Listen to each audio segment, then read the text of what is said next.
नमस्कार दोस्तों, आपका स्वागत है हमारे YouTube चैनल पर। अगर आपने अपने हमारे चैनल को सब्सक्राइब नहीं किया तो सब्सक्राइब कर लें। रवि अपनी माँ का इकलौता बेटा है। उसके पिता का निधन बचपन में हुआ। जब वो 5 साल का था तब से उसकी माँ ने उसकी परवरिश की। एक ही बेटा है, बड़ा लाड़ प्यार से माँ ने पाला है। हालांकि आर्थिक परेशानियों का सामना करना पड़ा, लेकिन माँ ने कभी किसी के आगे हाथ नहीं फैलाए। उन्होंने कभी बहुत ज़रूरत पड़ने पर मदद भी ली। जो भी पैसा लिया उसे समय पर वापस कर दिया। रवि की मौसी ने उनकी मदद की थी। एक बार वो ही जो उसके यहाँ आया जाया करती थी, हाल चाल जानती रहती थी, फिक्र करती थी। माँ खाना बनाने जाती है, कभी इस घर में तो कभी उस घर में। आज रवि 22 साल का हो गया और माँ को काम करते करते 17 साल हो गए। ऊपर वाले की कृपा रही। इस दौरान उनकी गाड़ी चलती रही। माँ ने रवि के लिए जितना ही हो सकती थी किया। रवि को डिप्लोमा की पढ़ाई करवा दी। रवि को पढ़ाई पूरे किए 1 साल हो गया है, लेकिन अभी तक नौकरी नहीं लगी। माँ को अभी भी आराम नहीं है। अभी वो खाना बना रही है दूसरों के घर में। माँ ने कभी रवि पर दबाव नहीं डाला, ना ही कभी किसी विषय पर उससे बात की। एक दिन रवि जब शाम को अपने घर में आया तो माँ नहीं थी। उसने थोड़ा इंतज़ार किया, तब तक भी माँ नहीं आई। वो सीधा मौसी के घर चला गया। रवि, माँ कहाँ है? आपके यहाँ है क्या? मौसी ने कहा, हाँ, वो गांव में हमारे एक दूर के भाई का निधन हो गया है, वहीं गई है। मैं भी वहीं जा रही हूँ। तू कुछ दिन अपना ख्याल रखना। रवि, माँ को कितनी बार बोला था कि एक फ़ोन ले ले, लेकिन हर बार यही कहती कि चलाना नहीं आता। रवि कुछ मिनट बाद रुककर फिर कहता है, रवि, मौसी कुछ खाने का दे दो, बड़ी भूख लगी है। माँ कुछ बना कर नहीं गई? मौसी, अरे बेटा, मेरे यहाँ भी ख़त्म हो गया है और मुझे अभी रात वाली गाड़ी से निकलना है। तू कुछ बाहर से खा लेना। इतना कहकर मौसी जल्दी से निकल गई। रवि ने उस दिन बाहर से खाना खा लिया। उसे लगा था कि माँ 1-2 दिन में आ जाएगी, लेकिन उसे जो मन किया वो खाया और उसके पास जितने पैसे थे उसने आधे रुपए उसमें खर्च कर दिए। अगले दिन फिर एक दिन उसके पास जितने पैसे थे वो सारे ख़त्म हो गए। उसने घर आकर सभी जगह पर पैसे माँ रखती थी, टटोला, डब्बे में, कबाड़ में, लेकिन कहीं भी कुछ नहीं मिला। पैसे कहीं मिले नहीं। रात होते होते भूख लगने लगी तो उसने कुछ बनाने के लिए डब्बों में हाथ डाला तो किसी में कुछ नहीं था, न चावल, न दाल, न ही दूसरा सामान। उसने यह पहली बार था जब राशन के डब्बे खोले होंगे। कुछ नहीं मिलने पर उसने दोस्तों के यहाँ जाकर कुछ खाया, लेकिन उसे पता था कि पैसे चाहिए, क्योंकि रोज़ उसे कोई खिला नहीं सकता। उसने मौसी को फ़ोन किया, रवि, मौसी कहाँ हैं आप और माँ कहाँ है? ज़रा बात करवा दो। मौसी, मैं अभी ज़रा कुछ दूसरे गांव कुछ काम से आई हूँ बेटा, माँ तो वहीं है, थोड़ा समय लग जाएगा मुझे जाने में। रवि, मौसी आप लोग कब तक आएंगे? 4 दिन हो गए, अभी तक माँ से बात ही भी नहीं हुई। मौसी, हाँ, बस 1-2 दिन की बात है, आ जाएंगे। रवि के दोस्त भी रवि की तरह थे। उसने बिना पैसे के कभी किसी दोस्त के घर खा लिया, कभी किसी के। लेकिन अब करीब 8 दिन हो गए। अब तो रवि कहीं जा नहीं सकता था। रवि ने फिर फ़ोन किया मौसी को।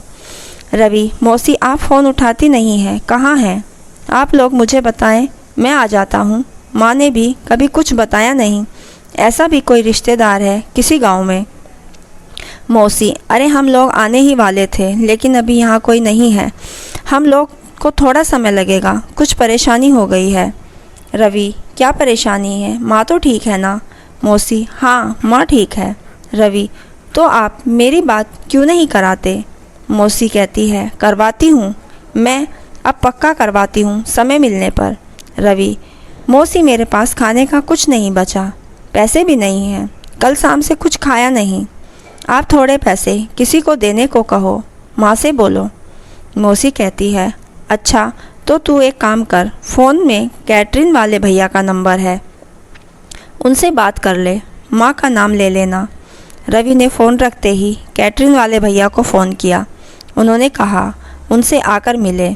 रवि बुलाई हुई जगह पर गया। वहाँ जाकर देखा तो छोटे ट्रक में सामान लोड हो रहा था। रवि ने जाकर कैटरिंग वाले भैया से बात की। रवि, वो मैंने फ़ोन किया था आपको पैसों के लिए। भैया, पैसे मिलेंगे? तुम्हें क्या आता है, खाना बनाना आता है? रवि, नहीं, मैं काम के लिए उधार लेने आया हूँ। माँ को जानते हो आप, वापस लौटा देगी। भैया, अरे उधार नहीं मिलता, अभी जाओ, मुझे काम पर जाना है, जल्दी है।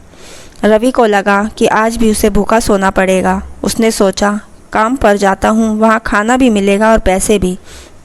भैया, ठीक है, एक दिन का 350 रुपये दूंगा। तुम्हें खाना बनाना आता नहीं? यह बर्तन लोड करो और वहाँ धोने और इनको बराबर लाने का काम तुम्हारा है, ठीक से समझ गए? एक भी कम हुआ तो पैसे नहीं मिलेंगे, जो गुम हुआ वो देना पड़ेगा। रवि ने हाँ किया और सामान गाड़ी में लोड करने लगा। शादी की जगह पहुंचकर उसने सारे बर्तन, छोटे बर्तन मांजे। अभी खाना तैयार नहीं हुआ था तो भूख था, लेकिन काम करना था। वहाँ उसने काम करते करते सभी लोगों को देखा, महिलाओं को देखा। उसे लगा कि वो अकेला नहीं है। जैसे उन्हें देखकर उसने कुछ सीखा। शाम हो गई खाना तैयार होते होते। उसके बाद भी खाना पहले मेहमानों को खाने को था। करीब रात 10 बजे उसने अपने लिए खाना निकाला। थाली भरी देखी तो उसकी आंखों में आंसू आ गए। पहला निवाला मुंह में लिया, एक अजीब सी शांति उसके अंदर आई, जो भूख की आग के धीरे धीरे शांत होने लगी। बर्तन लोड करके अपनी जगह सभी वापस आ गए। रवि को 350 रुपये मिले। इन पैसों को लेकर वो घर गया। उस रात बिस्तर पर गिरते ही सो गया। पता नहीं चला कब आंख लग गई। सुबह उठकर वो तैयार होने लगा। अपने सर्टिफिकेट की फाइल उठाई और घर से निकला नौकरी की तलाश में। पैसे थे, लेकिन अब खर्च करने का मन नहीं कर रहा था, क्योंकि उसे पता चल गया था कि कितनी मेहनत से आए हैं। शाम को जब वो घर पहुंचा तो माँ आ गई। उसने देखते ही माँ को गले लगाया। माँ भी रोने लगी। कभी कितने दिनों तक दूर जो ना रही थी। माँ, कैसा है, कहाँ गया था, खाना खाया कि नहीं? रवि, ठीक हूँ, आपके लिए खुशखबरी है, मुझे एक छोटी नौकरी मिल गई है। यह सुनकर माँ बहुत खुश हुई। मौसी आई तो माँ ने उसे देखते ही कहा, देख, तूने बेवजह ही नाटक करके इसे परेशान किया। देख, मैं कहती थी ना, मेरा बेटा सब कर लेगा। देखा, काम ढूंढ लिया। रवि समझ गया। उसे पता चल गया कि मौसी ने यह सब क्यों किया। उसकी आंखें खोलने के लिए, उसे यह बताने के लिए कि उसकी माँ ने कितनी मेहनत की, उसे पढ़ाया, ताकि वो यह सब न देखे। कभी उसे भूख क्या होती है पता नहीं चला। उसने जाकर मौसी के पैर पकड़े। मौसी, बस मुझे फिक्र थी, अब तेरी आंखें में यह आंसू देखकर मुझे संतोष मिला। तेरी माँ जहाँ काम करती थी वो भी छूट गया था। परेशान थी, तुझे बताया नहीं। इतने सालों से कभी पैसे नहीं मांगे, लेकिन मांगने आई तो मुझे लगा कि यह सब करना ज़रूरी है। रवि अब काम करने लगा, धीरे धीरे आगे भी बढ़ रहा है। माँ को उसने काम करने को बिल्कुल मना कर दिया। मौसी छोटे से नाटक से ज़िंदगी की उसे एक बड़ी सीख मिली।